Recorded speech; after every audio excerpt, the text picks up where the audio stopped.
Esta semana vamos a entrar al estudio de la epístola a los Colosenses, porque ya terminamos Filipenses.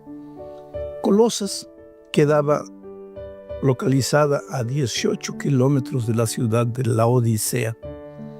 En el Apocalipsis encontramos una carta escrita por Juan, por encomienda divina, a la iglesia de Laodicea. Pero Pablo escribió una epístola a los Colosenses. Vamos a estudiar de aquí hasta el final del trimestre lecciones de la epístola a los Colosenses. Para que entiendas el tema de esta semana, porque el propósito de la lección para esta semana es enseñarnos que Cristo es Dios, no es dependiente de Dios, no fue creado, no es la primera creación de Dios, no. Cristo es Dios, plenamente Dios, pero se hizo hombre, plenamente hombre, para cumplir su misión. Entonces, ¿por qué Pablo escribió eso? Porque en la ciudad de Colosas estaba apareciendo una doctrina extraña, diciendo que Cristo era menor que el Padre Dios, que Cristo era dependiente de Dios. En la ciudad de Colosas y en la iglesia estaban entrando falsas doctrinas. Entonces Pablo empieza aquí presentando la naturaleza de Cristo para los colosenses. Ahora, esos falsos maestros de la iglesia de Colosas en aquellos tiempos viven hoy más sofisticados, más teólogos, pero viven hoy. Y muchas veces esas falsas ideas comienzan a querer entrar en la iglesia. Entonces vamos al estudio en sí de la lección de esta semana. La imagen de Dios. Nuestro primer subtítulo es la imagen del Dios invisible. Y aquí vamos a ver que Cristo es la revelación del Padre. Y voy a leer un texto controvertido. Colosenses 1:15 dice lo siguiente. Él, Jesús, es la imagen del Dios visible. La imagen. ¿Qué es una imagen? Para nosotros, una imagen, mírate al espejo, ahí tú ves tu imagen. Es como una reproducción, pero tu imagen no eres tú. Una imagen es como un retrato. Y muchos agarran este texto para decir que Cristo de alguna manera refleja a Dios, pero no es Dios. No es Dios. Es inferior a Dios. Pero ellos ignoran que en la Biblia la palabra imagen no es solamente el reflejo, la fotografía de alguien. En la Biblia la palabra imagen va más allá, tiene un propósito mucho más profundo. Jesús no es una copia creada de Dios. Él es la revelación perfecta del Padre. Dios quería mostrarse al ser humano, pero entonces se muestra a través del Señor Jesucristo. No es que Jesucristo deje de ser Dios para revelar al Padre delante de los hombres. Sigue siendo Dios, pero es un Dios que se hizo carne y entonces podemos estar cerca de Él, podemos verlo, observarlo, tocarlo. Eso hicieron los discípulos. Y Jesús fue categórico al decir que Él había venido a este mundo para revelar el carácter de su Padre. Tengo aquí un pensamiento que quiero leerles, lo tengo escrito. Dice, Jesús es el pensamiento de Dios hecho audible. ¿Qué es lo que Dios piensa? ¿Cómo podemos saber lo que Dios piensa? Pues mira la vida de Jesús. Escucha a Jesús hablando, sus palabras están registradas en los evangelios. Entonces Jesús es el pensamiento de Dios de manera que nosotros lo conocemos. Porque no podemos decir, Dios es un misterio, yo no sé lo que Él quiere. Tú sabes lo que Él quiere, porque envió a Jesucristo a la tierra. Y Jesús, entonces, es la revelación del pensamiento de Dios, el pensamiento de Dios hecho audible. Y el carácter de Dios hecho visible, porque a Dios no lo podemos ver, pero a Jesús lo pudimos ver. Y mirándolo a Jesús, los discípulos fueron transformados a su imagen y semejanza. Ahora, esto concuerda con lo que dice Juan 1:1, el verbo era Dios. El verbo, ¿qué dice? En el principio era el verbo, Jesucristo. Y el verbo era Dios. El verbo era Dios. El hecho de que era la imagen no quiere decir que era inferior a Dios. Era Dios. Y Hebreos 1:3 dice lo siguiente. Jesús es el resplandor de su gloria y la imagen misma de su sustancia. Oh, querido, en resumen, Cristo revela exactamente cómo es Dios porque comparte su misma naturaleza divina. Ahora vamos a la segunda parte. Y en esta segunda parte vamos a seguir analizando este versículo 15 de la epístola a los Colosenses, capítulo 1, versículo 15. Mira lo que dice. Él es la imagen del Dios invisible, el primogénito de toda criatura. Ya leímos el texto en la parte anterior. Él, Jesucristo, es la imagen del Dios invisible. Pero aquí completa la otra parte. El primogénito de toda criatura. Y entonces muchos se agarran de esta segunda parte del texto para decir, está viendo. Y quiere decir que porque Jesús es la imagen del Dios invisible, pues es el primogénito de la criatura, de todas las criaturas. O sea, es dependiente de Dios, fue creado por Dios. Pero es que el texto de Pablo no termina ahí. Él sigue explicando lo que quiere decir. Y ahora voy a ir leyendo el texto, lo que viene en el versículo 16, 17, y voy a explicar lo que Pablo está diciendo. Vuelvo a repetir el versículo 15. Dice, Él es la imagen del Dios invisible, el primogénito de toda criatura. Porque en Él, dice el versículo 16, en Cristo, fueron creadas todas las cosas, las que hay en los cielos y las que hay en la tierra, visibles e invisibles, sean tronos, sean dominios, sean principados, sean potestades. Todo fue creado por medio de Él y para Él. ¿Qué puedo explicar más? Todo fue creado por medio de Él, de Cristo, y para Él. ¿Cómo puede ser creador si Él es criatura?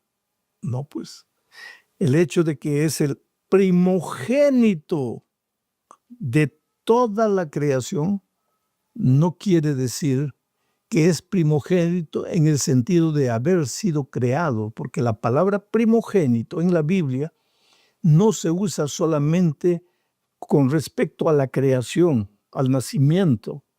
Por ejemplo, yo no soy el primogénito de mi familia. Mi hermano mayor, Héctor, es el primogénito. Yo soy el segundo. Pero en la Biblia, la palabra primogénito no se refiere solo a eso, al hecho de haber nacido en primer lugar.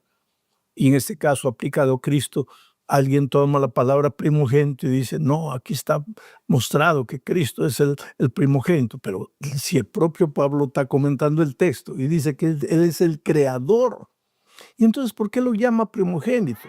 Inclusive, en el versículo 17, Pablo dice, y Él, Cristo, es antes de todas las cosas, y todas las cosas en Él subsisten. Entonces, pues, Él no puede haber sido creado, pero voy a decirles, voy a repetir el concepto de que en la Biblia, primogénito no tiene que ver necesariamente con nacimiento. ¿Y quieres algunos ejemplos? Israel. Vas a la Biblia y dice, Israel es mi primogénito. Pero había otras naciones antes de Israel. Entonces, ¿cómo es que Israel es mi primogénito? En el sentido bíblico y que Pablo usa, primogénito es distinción, es para resaltar, no para definir el orden de nacimiento o el orden de creación. En el caso de David, David fue llamado primogénito por Dios. David, mi primogénito. Y sin embargo, David no fue el primogénito de su padre. Él era el último, ¿te das cuenta? Entonces, en este texto Pablo usa la palabra primogénito refiriéndose a supremacía, a distinción, no a creación. Cristo es el primogénito en el sentido de Él es el creador supremo. Antes que todo existiese, Él ya existía. Por Él fueron creados todos los mundos. Y eso lo dice claramente la palabra de Dios. Hay muchos textos que hablan del poder creador de Cristo. En el principio estaba el Verbo, y el Verbo estaba con Dios. Pero en el principio también estaba el Espíritu, se movía sobre las aguas para colocar orden.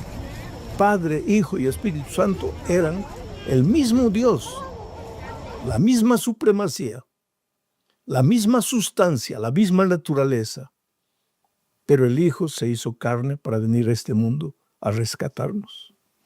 Muy bien, vamos ahora a la tercera parte de este texto. Como estamos leyendo versículo por versículo Colosenses, llegamos al versículo 18.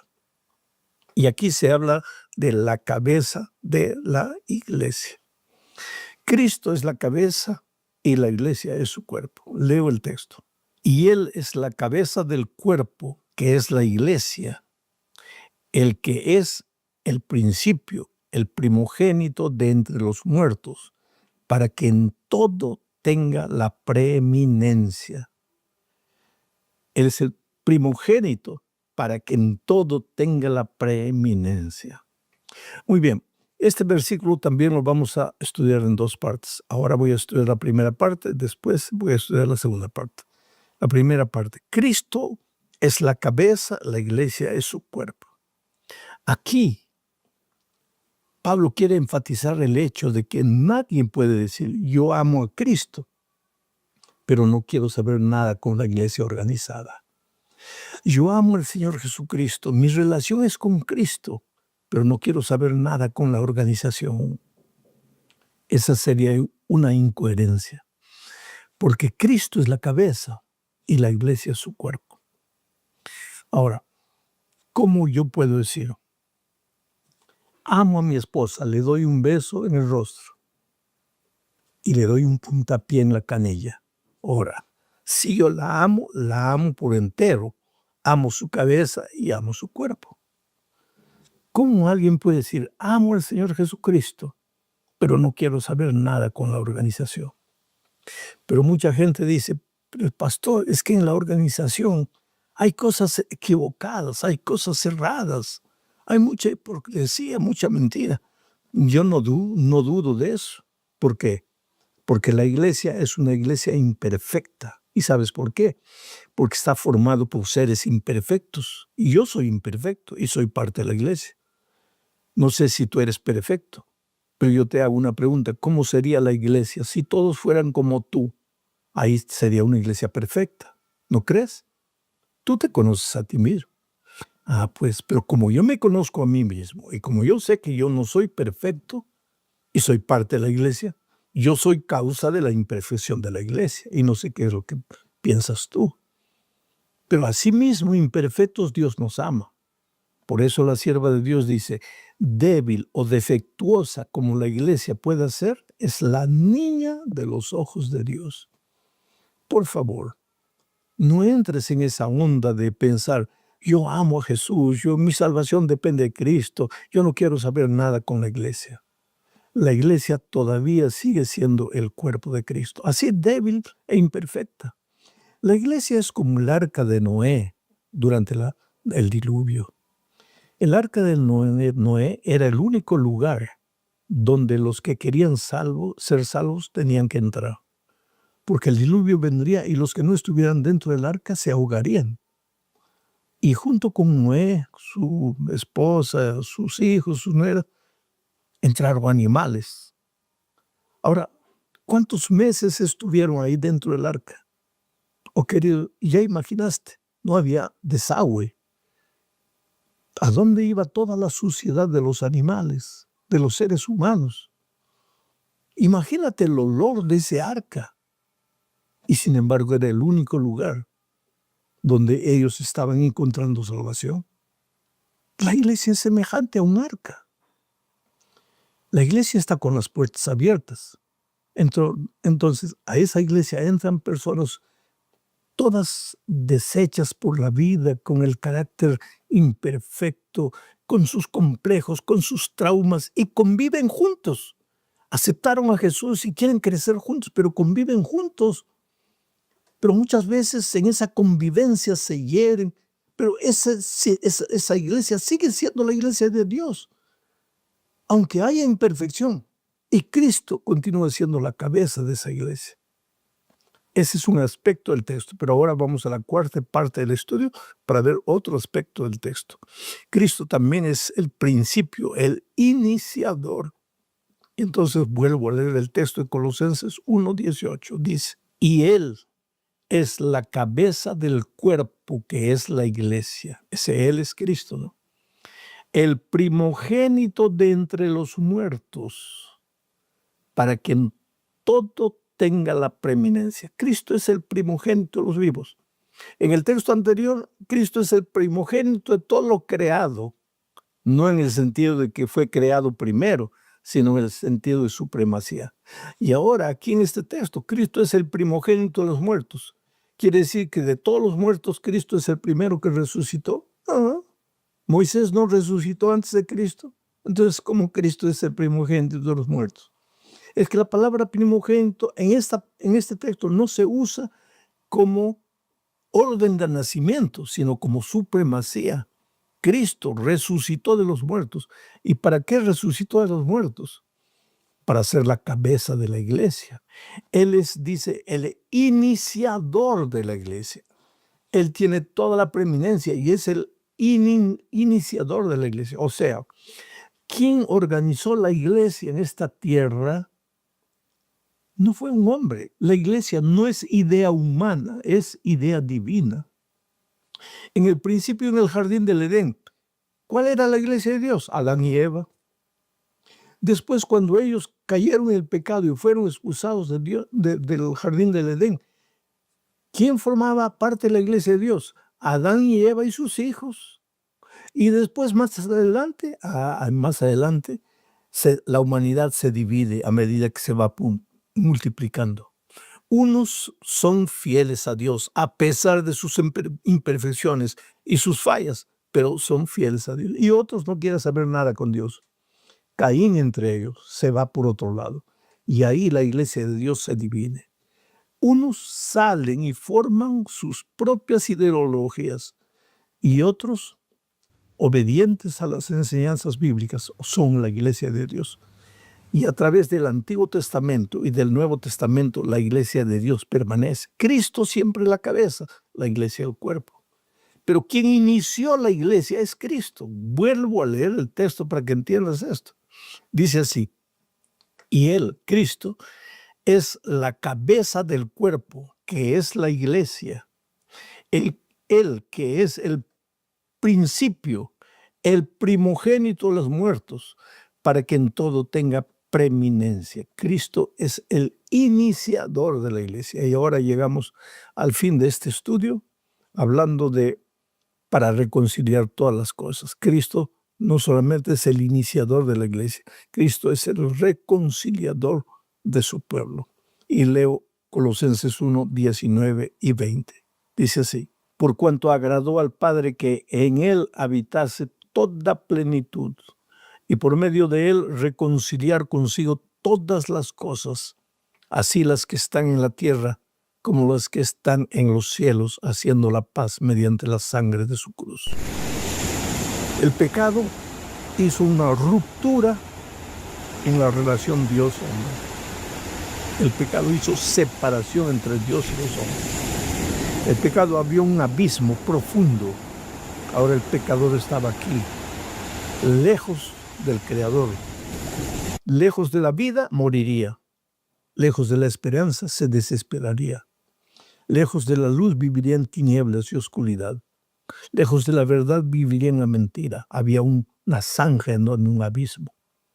Cristo vino y se colocó por encima. Él es el puente, el reconciliador. Es a través de Jesucristo que volvemos al Padre. ¿Y por qué no podríamos volver sin Cristo?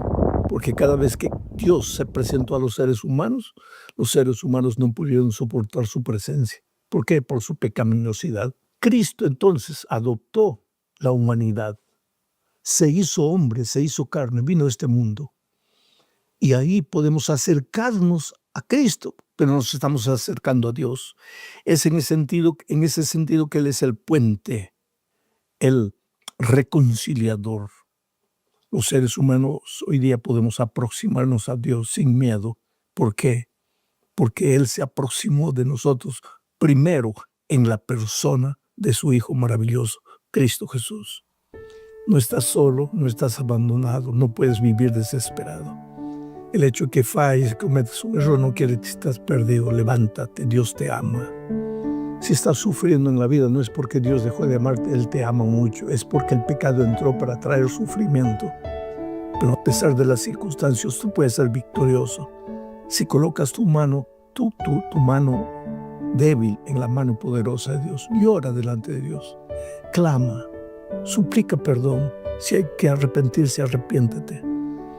Tú tienes un futuro glorioso con Cristo. Un abrazo, olvidados. Sabes, durante este trimestre vamos a estudiar las epístolas a los Filipenses y a los Colosenses. Ambas cartas fueron escritas por Pablo. Pablo fundó la iglesia de Filipos, donde vivían los filipenses, pero no visitó nunca la iglesia de Colosas, donde vivían los colosenses. Sin embargo, él escribió una carta también para los hermanos de Colosas a quienes nunca los visitó. Bueno, el propósito de la lección de esta semana es mostrarnos que a pesar de las circunstancias adversas de la vida, Dios no ha perdido el control. Y aunque desde el punto de vista humano todo salga mal, desde el punto de vista humano, pues todo lo que sucede en la vida de los cristianos es para el bien, no solo del cristiano, sino su influencia positiva, su manera de reaccionar delante de la adversidad, delante de la tristeza, puede influir en mucha gente a su alrededor. Entonces, vamos al primer subtítulo, Pablo, el prisionero de Jesucristo. El texto que necesitamos leer es Filipenses capítulo 1, versículos 12 al 14. Leo y comento el texto. Dice así: quiero que sepáis, hermanos, está empezando la carta a los Filipenses de esta manera. Quiero que sepáis, hermanos, que las cosas que me han sucedido han redundado más bien para el progreso del Evangelio. Me voy a detener aquí a comentar qué es lo que le había sucedido. Pablo dice, quiero, hermanos, que sepan que las cosas que me han sucedido han redundado para el bien del progreso del Evangelio. Es que cuando Pablo escribió la carta a los Filipenses, estaba preso. Ahora, Pablo podría tranquilamente preguntarse y decir, ahora, si yo estoy cumpliendo la misión de predicar el Evangelio, si soy un siervo fiel de Dios, si viajo de un lado para otro llevando el mensaje del Evangelio, lo mínimo que Dios podría hacer conmigo es cuidarme, es protegerme. Pero ahora preso, no solo por el sufrimiento que todo preso experimenta, sino preso, limitado por 4 paredes, ¿cómo voy a continuar cumpliendo la misión? Perfectamente, si Pablo pensase de esa manera, estaría en lo correcto. ¿Cómo es que si Dios quiere evangelizar al mundo y Pablo es un instrumento poderoso para eso, no lo protegió? ¿Por qué lo llevaron a la cárcel? Aquí está una de las primeras lecciones que necesitamos aprender. El versículo siguiente, el versículo 13, lo explica y sigo leyendo. Dice, de tal manera que mis prisiones se han hecho patentes en Cristo en todo el pretorio y a todos los demás. Si Pablo no hubiera caído preso, las grandes autoridades de aquel tiempo no hubieran oído hablar de Pablo ni oído hablar del Evangelio. Pero gracias a la prisión de Pablo, el mensaje tanto de Pablo como la persona de Pablo llegó hasta las autoridades de aquellos días. O sea, tal vez el diablo permitió que las autoridades prendiesen a Pablo para impedir que continuase predicando el Evangelio. Pero ese mal, aparente mal, Dios lo tomó y lo redundó en bien, lo transformó en bien. Y es por causa de eso que el mensaje llegó a las autoridades de aquellos días. Y más todavía, leo el versículo 14 ahora, dice así: y la mayoría de los hermanos, cobrando ánimo en el Señor con mis prisiones, se atreven mucho más a hablar de la palabra sin temor. O sea, la iglesia también fue inspirada, porque al ver que Pablo estaba preso, ellos dijeron, pues si el gran apóstol sufre persecución por causa de la palabra de Dios, ¿por qué nosotros no? Y entonces el amor por Cristo y por la evangelización aumentó en la iglesia, porque las circunstancias tristes que Pablo vivía sirvieron de inspiración para la iglesia y para el trabajo misionero de la iglesia. Vamos a la segunda parte de este estudio bajo el título de Pablo encadenado. Aquí se refiere a cómo Pablo fue encadenado en la ciudad de Filipos. Tal vez voy a detenerme un poco para explicar lo siguiente. En su segundo viaje misionero, Pablo llegó a Troas. Pero ahí en Troas un ángel le apareció y le dijo, de noche, ¿te acuerdas de eso? Pasa a Macedonia y ayúdanos. Al día siguiente, Pablo, acompañado de Timoteo, pasaron a Macedonia. Llegaron al puerto de Neápolis, ya en el territorio de Grecia. Hoy día Neápolis no existe, le han cambiado el nombre, es la ciudad de Kavala. Dios me dio el privilegio de visitar Kavala y de ir de Kavala a Filipos. Hay más o menos 16, 17 kilómetros. Y llegó a Filipos, que era una grande capital, una grande ciudad. Y allí había unos hombres que se aprovechaban de una chica que era poseída por el demonio para decir que adivinaba la vida de las personas. Pablo reprendió a la muchacha, el demonio salió y por causa de esto, esos comerciantes, pues ahora ya la chica sin el demonio no andaba hablando tonterías y ellos perdieron dinero y se quejaron con las autoridades y fue así que prendieron a Pablo. Mira lo que dice Hechos 16, 22 al 24. Y se agolpó el pueblo contra ellos, y los magistrados, rasgándoles las ropas, ordenaron azotarles con varas. Después de haberles azotado mucho, los echaron en la cárcel, mandando al carcelero que los guardase con seguridad, el cual, recibido este mandato, los metió en el calabozo de más adentro y les aseguró los pies en el cepo. Pablo y Silas, pero Timoteo también estaba presente. Ahora, ¿por qué no prendieron a Timoteo? No se menciona a Timoteo, se menciona a Pablo y Silas, pero en este tercer viaje Timoteo los acompañaba. Pablo y Silas estaban presos. El relato bíblico mencionó a Pablo y Silas. Vuelvo a repetir, si Pablo tenía que fundar la iglesia en Filipos, ¿por qué Dios permite que quede preso? Sin embargo, fue a raíz de su prisión que sucedió la conversión del carcelero de Filipos. ¿Te das cuenta? Y ese carcelero de Filipos no se bautizó solo, se bautizó él y toda su familia. Y ellos fueron de los primeros conversos de Filipos. No fueron los primeros, estaban entre los primeros. porque la primera persona que se bautizó en Filipos, de acuerdo al relato bíblico, es una mujer. Y voy a leer el texto bíblico, y aquí estamos ya entrando a la tercera parte del estudio, Pablo en Filipos. Aquí vamos a ver cómo empezó la obra. Hechos 16, 14 y 15 dice lo siguiente: entonces una mujer llamada Lidia, vendedora de púrpura de la ciudad de Tiatira, que adoraba a Dios, estaba oyendo, y el Señor abrió el corazón de ella para que estuviese atenta a lo que Pablo decía. Y cuando fue bautizada, y su familia nos rogó diciendo: si habéis juzgado que yo sea fiel al Señor, entrad en mi casa y posad. Y nos obligó a quedarnos. Pablo llegó a Filipos. Antes de ser preso, llegó a Filipos.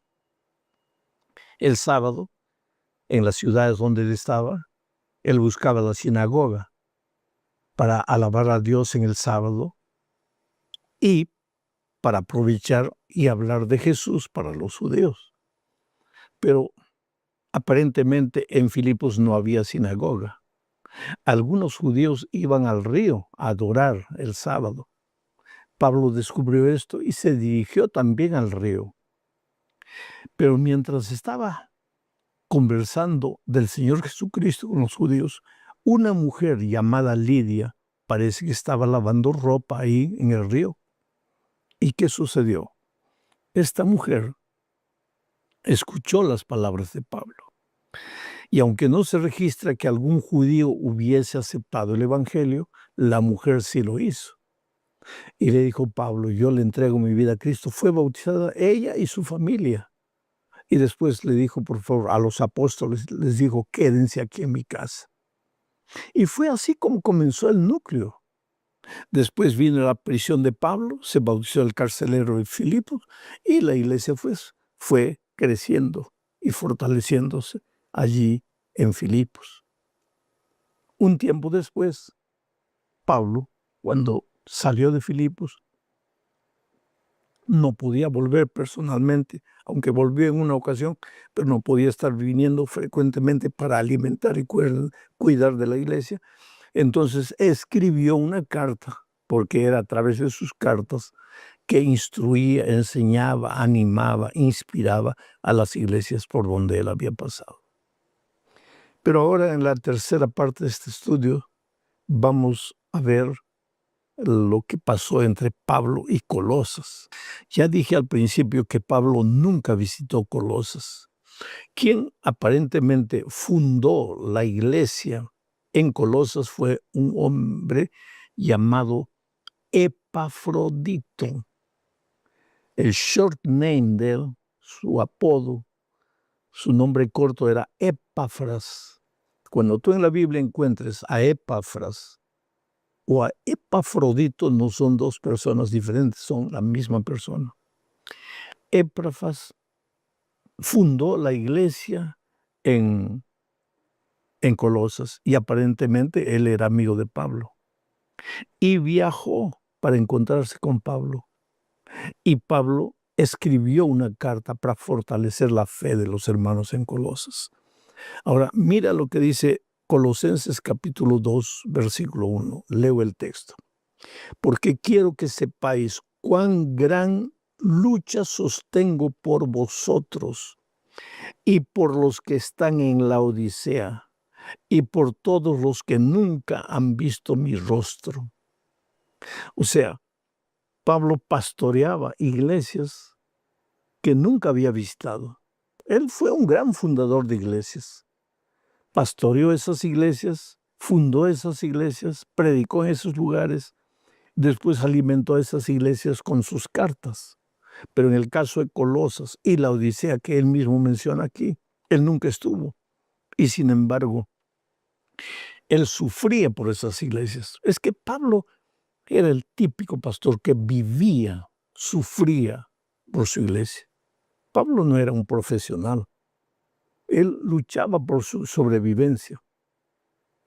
Pero él tenía un amor por el Evangelio, por el Señor del Evangelio y lógicamente por las personas que aceptaban el Evangelio y se preocupaba para ayudarlas a crecer espiritualmente. Y llegamos al final de esta lección estudiando el subtítulo Las iglesias de Filipos y Colosas. Es interesante la manera como Pablo inicia su carta a Filipos, a los filipenses, y también su carta a los colosenses. Voy a leer primero la manera como él escribe a los filipenses. Filipenses capítulo 1, versículos 1 y 2, los primeros dos versículos dicen así: Pablo y Timoteo, siervos de Jesucristo, a todos los santos en Cristo Jesús que están en Filipos, con los obispos y diáconos. Gracia y paz a vosotros de nuestro Padre y del Señor Jesucristo. Mira, lo primero que Pablo menciona en su carta es gracia y paz. Si no tienes gracia, nunca tendrás paz. En la experiencia cristiana, para disfrutar de paz, de alegría, del gozo del Evangelio, tienes que haber llegado a conocer y a probar en tu propia experiencia la gracia del Señor Jesucristo. Porque si tú piensas que en la vida cristiana hay lugar para tu esfuerzo, para tu dominio propio, si tú separado de Jesucristo y de su gracia tratas de ser un buen cristiano, en lugar de tener paz en el corazón vas a tener una neurosis espiritual que muchas veces te puede llevar al fanatismo.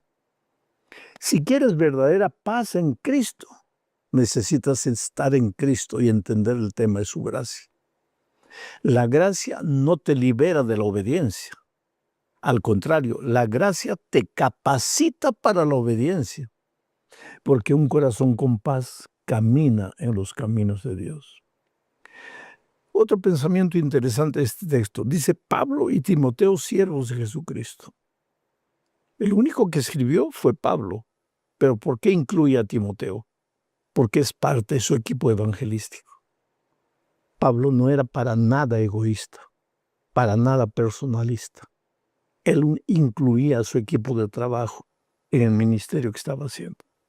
Ahora vamos a analizar los dos primeros versículos de la epístola de Pablo a los colosenses. Es más o menos lo mismo que le dijo a los filipenses. Mira lo que dice, leo el texto. Pablo, apóstol de Jesucristo por la voluntad de Dios, y el hermano Timoteo, a los santos y fieles hermanos en Cristo que están en Colosas, gracia y paz sean a vosotros de Dios nuestro Padre y del Señor Jesucristo. Ahora quiero añadir algunos pensamientos, quiere decir, quiero comentar algunos pensamientos que están en este texto y que no estaban en el primero. Aquí dice Pablo, apóstol de Jesucristo, por la voluntad de Dios. ¿Tu vida es la voluntad de Dios? Y si eres un compañero pastor, ¿eres un apóstol de Jesucristo por la voluntad de Dios? Si estás en el ministerio por la voluntad de Dios, entonces no te preocupes por lo que los hombres te hagan. No te preocupes por la incomprensión de los seres humanos. Si tú quieres agradecimiento, reconocimiento de los seres humanos, no siempre los vas a encontrar. A veces vas a encontrar incomprensión. Y como en el caso de Pablo, muchas veces hasta persecución. Pero si eres un ministro o un siervo de Dios, por la voluntad de Dios, nada va a afectar el cumplimiento de tu ministerio. En segundo lugar, Pablo escribe aquí a los santos que habitan en Colosas, los santos. No quiere decir que los colosenses no eran pecadores como cualquier ser humano, pero eran santos. Es posible ser un pecador que vive en esta tierra, porque Pablo mismo muchas veces escribía diciendo, Me refiero a los pecadores, de los cuales yo soy el primero. Decía, Cristo murió por los pecadores, de los cuales yo soy el primero. Pablo era un pecador, pero era un santo. Quiere decir, santo es aquel que reconoce que es un pobre pecador, se arrepiente, va a Jesús, acepta su gracia, se deja transformar por su gracia y vive una vida de obediencia. Esos eran los colosenses. Y Pablo los saluda, pues, como santos, separados de Dios. ¿Separados de dónde? Del mundo, porque tú eres santo, tú eres un hijo de Dios. Y si has conocido la gracia, y si has sido transformado por la gracia, entonces vas a caminar en los caminos de Dios con gozo, con alegría. Sirve con gozo, con alegría, sirviendo a Dios en todo tiempo. Oh, mi amigo, durante este trimestre vamos a estudiar pues las epístolas a los filipenses y a los colosenses. Y tú te vas a dar cuenta que la iglesia en aquellos tiempos no era muy diferente de nuestras iglesias hoy. Habían luchas terribles, muchas veces había gente que luchaba por el poder dentro de la propia iglesia. Eran cristianos en el camino de la transformación. Aceptar a Jesús es instantáneo, pero caminar el camino de la transformación es un camino largo que nos lleva tal vez hasta la venida de Cristo. Cada día con los ojos fijos en Cristo, caminando. Si encuentras en la iglesia algo que no te gusta, o alguien que no te saludó, alguien que te miró mal, tú no te preocupes con eso. Tú mira a Jesucristo. Sigue a Jesucristo. Guarda la fe y la esperanza en tu corazón hasta el fin. Pues sombra, hay sol. El otro día estaba lloviendo cuando yo tomé el vuelo y el vuelo subió el avión. Cuando llegamos arriba había un cielo azul maravilloso, abajo estaba lloviendo. Así son las cosas con Dios. A veces en esta tierra las cosas están sombrías, está lloviendo, tormenta. Cuando tú subes a través de la oración para arriba, ahí te encuentras con el cielo azul. El dolor puede haber, él puede existir en esta vida, pues no, Dios nunca te prometió que no tendrías dificultades, pero tú eres precioso, tú a través de la oración puedes llegar a encontrarte con el Señor Jesucristo. Y desde arriba vas a ver la tierra y vas a ver que no había motivo para desesperarse, porque Dios está en el control de la vida. Vamos a la lección número 6 para el 7 de febrero del año 2026. El título de la lección es Confianza en Cristo, y el propósito de este estudio es mostrarnos que la salvación es únicamente por la fe en Cristo y mostrarnos el camino de la perfección. ¿Qué se entiende por perfección? Por lo menos, ¿qué es lo que Pablo entendía por perfección? Vamos a la primera parte, regocijándonos en el Señor. Yo diría que la epístola a los filipenses es la epístola de la alegría, del regocijo, del gozo cristiano. Tú sabes que la epístola tiene apenas 4 capítulos. Y en esa corta epístola se menciona por lo menos 17 veces la palabra gozo, alegría, júbilo cristiano. Y recuérdate que Pablo estaba escribiendo de la cárcel, de la prisión. Y sin embargo, él dice, me gozo, me alegro, y aconseja a los filipenses, alégrense, gócense en el Señor. Quiere decir que la alegría no es fruto de ver un programa cómico o de que alguien cuente una historia cómica. La alegría es fruto del encuentro personal con Cristo. Ahí, aunque haya dolor, aunque haya enfermedad, tú te gozas, tú te alegras con el gozo que es fruto del Espíritu Santo en la vida del cristiano. Entonces voy a leer ahora Filipenses capítulo 3. Estamos entrando a un nuevo capítulo. Versículos 1 al 3. Dice así, por lo demás, hermanos, gozaos en el Señor. Mira cómo empieza, gozaos en el Señor. Recuérdate una vez más, Pablo estaba preso. Epafrodito estaba grave, enfermo. Y sin embargo, Pablo dice, gozaos en el Señor. Quiere decir que no es que nos vamos a alegrar en Cristo porque no tenemos dificultades. Nos vamos a alegrar en Cristo a pesar de tener dificultades. Bueno, él dice así, a mí no me es molesto el escribiros las mismas cosas y para vosotros es seguro.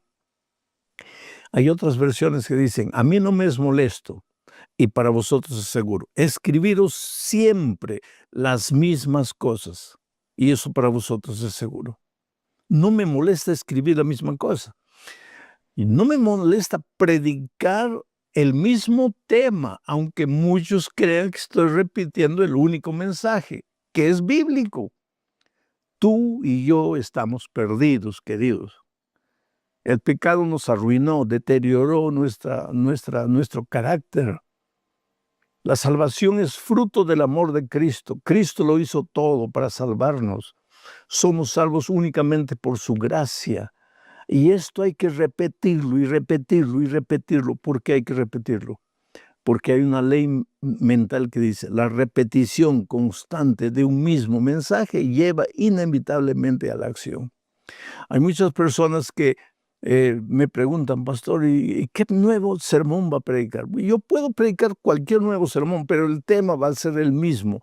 Tú y yo estamos perdidos, no podemos hacer nada, pero Cristo lo hizo todo y somos salvos en Él. A mí no me molesta escribiros, dice Pablo, siempre las mismas cosas y para vosotros es seguridad. Entonces sigo leyendo ahora el versículo 2. Dice, guardaos de los perros, guardaos de los malos obreros, guardaos de los mutiladores del cuerpo. ¿De quién está hablando Pablo aquí? Guardaos de los perros. Los perros, los malos obreros y los mutiladores del cuerpo era gente dentro de la misma iglesia que quería desestabilizar la fe de los cristianos. Pero ¿cómo desestabilizar? Enseñando que la gracia de Cristo no era suficiente, que había que añadirle alguna cosa para la salvación a la gracia de Cristo. En este caso era la circuncisión. La circuncisión era una ceremonia que se realizaba cuando los israelitas nacían y que simbolizaba el pacto del pueblo de Dios con su creador, con Dios. A través de la circuncisión era hecho eso. Cuando el cristianismo llegó, cuando Jesús llegó, muchos de los nuevos conversos al cristianismo fueron judíos. Y cuando Jesús ascendió al cielo y la iglesia primitiva nació, los primeros discípulos tuvieron una dificultad, porque los judíos que habían sido convertidos al cristianismo querían que los nuevos conversos gentiles al cristianismo se circuncidasen y cumpliesen todas las leyes ceremoniales que ellos cumplían. Por eso se realizó el primer concilio de Jerusalén, donde se llegó a una conclusión. Los judíos que se vuelven cristianos pueden continuar cumpliendo todas las ceremonias judías. Pero los gentiles que se convierten al cristiano no necesitan cumplir el ceremonial judío. ¿Por qué? Porque la salvación es únicamente en Cristo. Sin embargo, aunque el concilio de Jerusalén determinó que esto sería así, algunos hermanos rebeldes, a quienes Pablo denomina de manera fuerte, les llama perros, malos obreros, les llama mutiladores del cuerpo, estaban en la iglesia, molestando, persistiendo, insistiendo, agobiando a los nuevos cristianos gentiles. Y por eso Pablo les escribe esta carta y dice, no se dejen atormentar por esa gente. La salvación no es por obras, la salvación es únicamente por la gracia maravillosa de Cristo. Ahora entro al versículo 3, que dice, porque nosotros somos la circuncisión, los que en espíritu servimos a Dios y nos gloriamos en Cristo Jesús, no teniendo confianza en la carne. Ese confianza en la carne es confianza en la circuncisión y confianza en las buenas obras. ¿Qué es lo que Pablo dice a los filipenses? Nuestra circuncisión no es la circuncisión de la carne, no son las buenas obras, aunque sean buenas. Nuestra confianza en la salvación es únicamente Cristo. Y ahora, diciendo esto, él va a seguir desarrollando este concepto más adelante. Pero entramos a la segunda parte, justamente donde dice la vida pasada de Pablo. Aquí Pablo muestra que si alguien tendría que vanagloriarse en las obras, en la circuncisión, en su herencia, era él. Mira lo que dice en Filipenses capítulo 3, versículos 4, 5 y 6. Aunque yo tengo también de qué confiar en la carne, dice Pablo. Si alguno piensa que tiene de qué confiar en la carne, yo más. Y ahora él comienza a dar sus credenciales. Dice, fui circuncidado, pero no circuncidado de cualquier manera. Fui circuncidado al 8º día, exactamente como la ley judía establecía. Fui circuncidado al 8º día.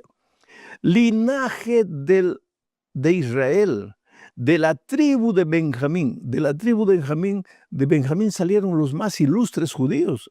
Y el último de ellos es Pablo. Entonces él dice, yo tengo herencia. Yo tengo de qué jactarme si se trata de la carne, de las obras. Soy judío de la tribu de Benjamín, circuncidado al 8º día. Hebreo de hebreos. En cuanto a la ley, fariseo, los más drásticos, rígidos. En cuanto a celo, perseguidor de la iglesia, pues persiguió a la iglesia tanto tiempo.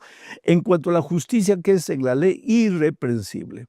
O sea, Pablo dice, la salvación no es por buenas obras. Es porque si alguien tiene que jactarse buenas obras, yo soy el primero. Pues, ¿qué me puede decir a mí? A ver, preséntese un judío igual a mí, que tenga las características de judío que yo tengo, que he cumplido todo, he guardado todo. Nadie tiene que atacarme con relación al cumplimiento de las leyes ceremoniales judías. Sin embargo, ahora entramos a la parte 3, lo más importante. Dice Filipenses 3, 7 al 8 lo siguiente. Pero cuantas cosas eran para mí ganancia, todas las cosas de la carne, ¿no? Las he estimado como pérdida por amor de Cristo. En otras palabras, todo lo que soy, todo lo que he hecho, no me vale de nada por amor de Cristo. Y sigue diciendo el versículo 8, y ciertamente, aún estimo todas las cosas como pérdida por la excelencia del conocimiento de Cristo Jesús, mi Señor, por amor del cual lo he perdido todo y lo tengo por basura para ganar a Cristo. Qué cosa interesante. Es como si yo dijera, oye, mira, los estudios de teología que he hecho, las predicaciones evangelísticas que Dios me ha ayudado a realizar, estadios llenos de gente oyendo el evangelio, los libros que todo he escrito, todo eso es basura por amor a Cristo. Porque lo que importa para mi salvación no es lo que he hecho, por más bueno que haya sido. Lo que importa para mi salvación es lo que Cristo hizo por mí. La salvación, querido, no es fruto de lo que haces o de lo que no haces. La salvación es fruto de lo que Cristo ha hecho por ti. Tú eres precioso, Él te ama. Si has fracasado, Él te levanta. Si no puedes alcanzar, Él te lleva a donde quieres llegar.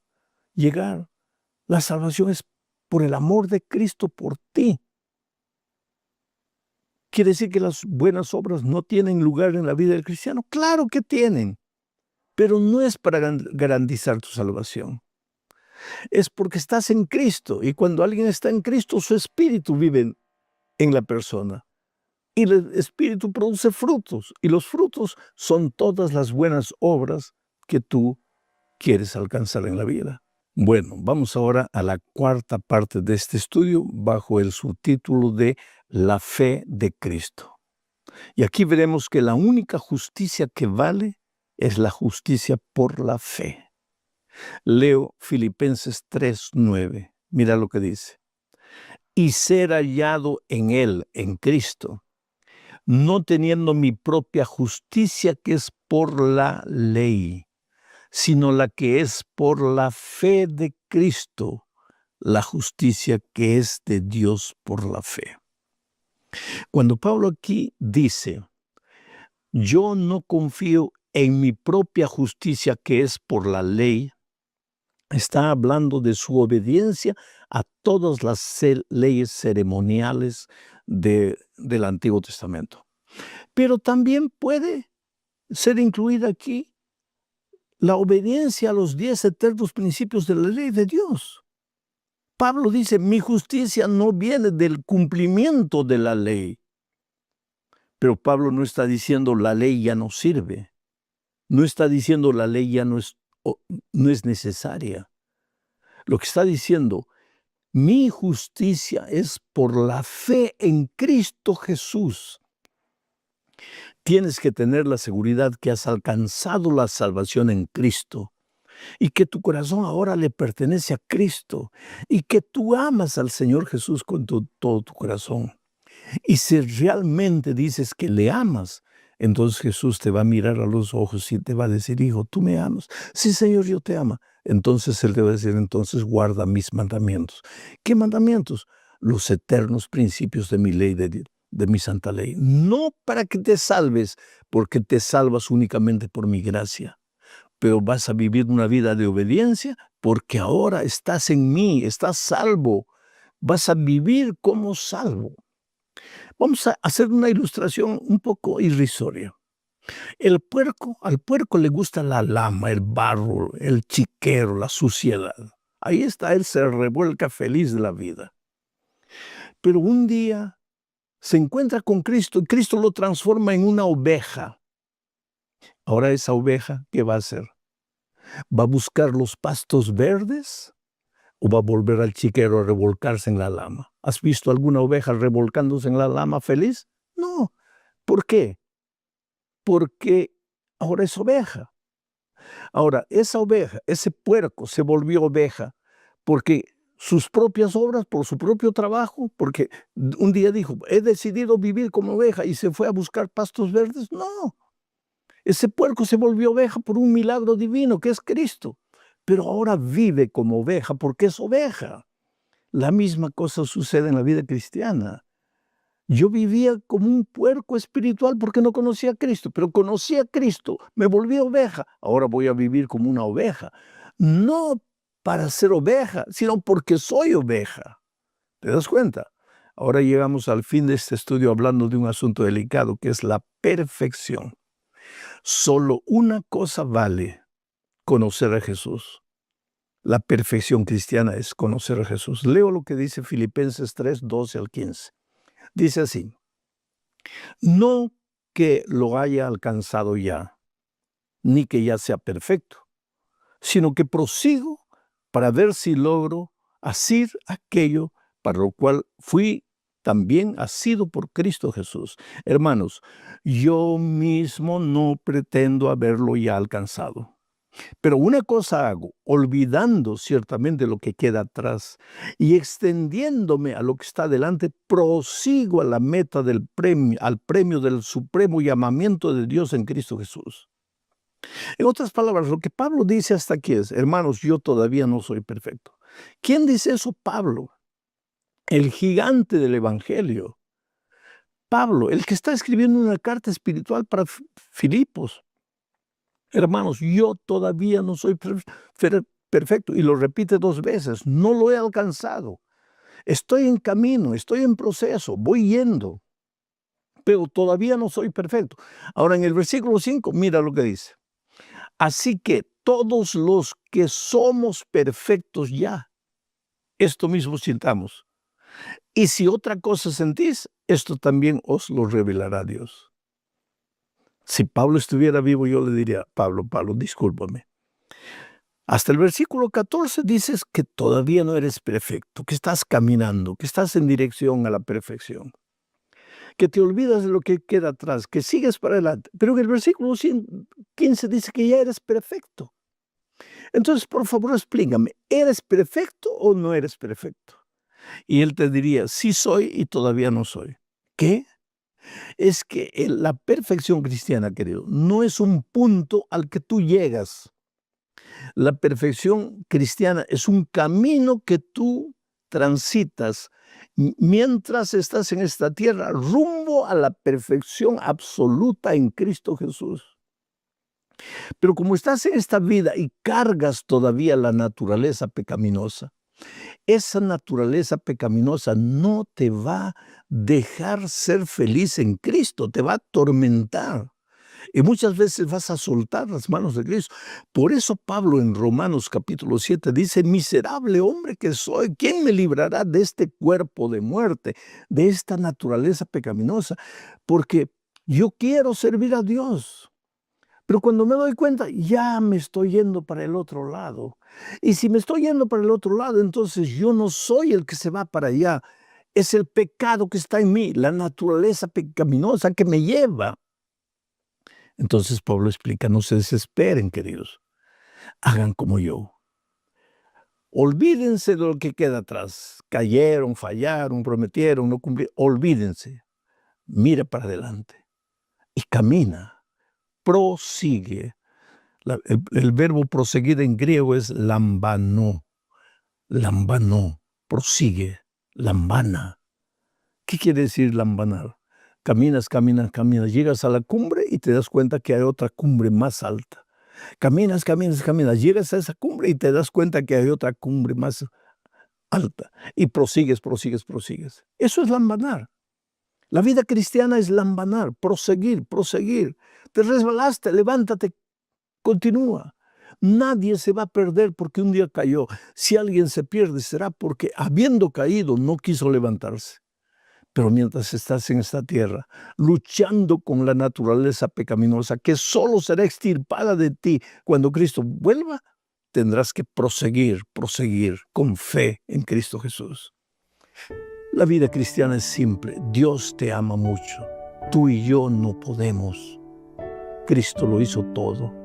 Todo lo que podemos hacer es aceptar a Jesús, vivir en Él, no separarnos de Él, caminar con Él, permitir que su carácter se refleje en nuestra vida y servir de luces de inspiración para la gente que todavía no conoce a Jesús.